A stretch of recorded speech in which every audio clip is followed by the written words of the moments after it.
Sa malamig na simoy ng hangin, isang tahimik at maaliwalas na gabi ang namayani sa kalye sa gabing iyon. Sa isang magandang kwarto, isang cute na puppy ang nagbukas sa pintuan, may dala siyang mailbag sa kanyang likuran. Binuksan ni Corgi ang bag at nagsilabasan ang makukulay na sobre. Ang cute na si Corgi ay naglalakad sa labas ng kalye habang dala-dala ang mailbag. Napahinto si Corgi sa isang pintuan at maingat na pinaslide ang sobre sa ilalim ng pintuan, kung saan makikita ang isang matandang lalaking malungkot na nakaupong mag-isa.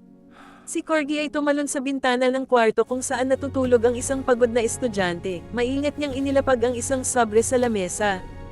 Pumasok si Corgi sa kwarto ng bata at maingat na inilagay ang sobre sa lapag. Masayang-masaya si Corgi habang tumatakbo pauwi sa kanila. Nang makarating si Corgi sa kanilang bahay, marahan niyang binuksan ang pintuan, sa wakas ay nakauwi na siya sa kanila.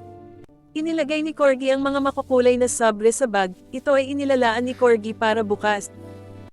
Masayang makita ni Corgi ang kanyang mabait na amo, tumabi siya dito at masayang natulog.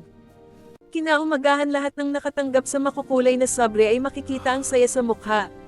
Ito ang kwento ni Corgi, ang cute na puppy delivery mail. Siya ay naghahatid ng makukulay na sobre, hindi lang sobre ang ibinibigay niya kundi kasiyahan ng mga taong malungkot at pagod sa buhay. Dito na nagtatapos ang kwento ni Corgi, ang cute na puppy delivery mail.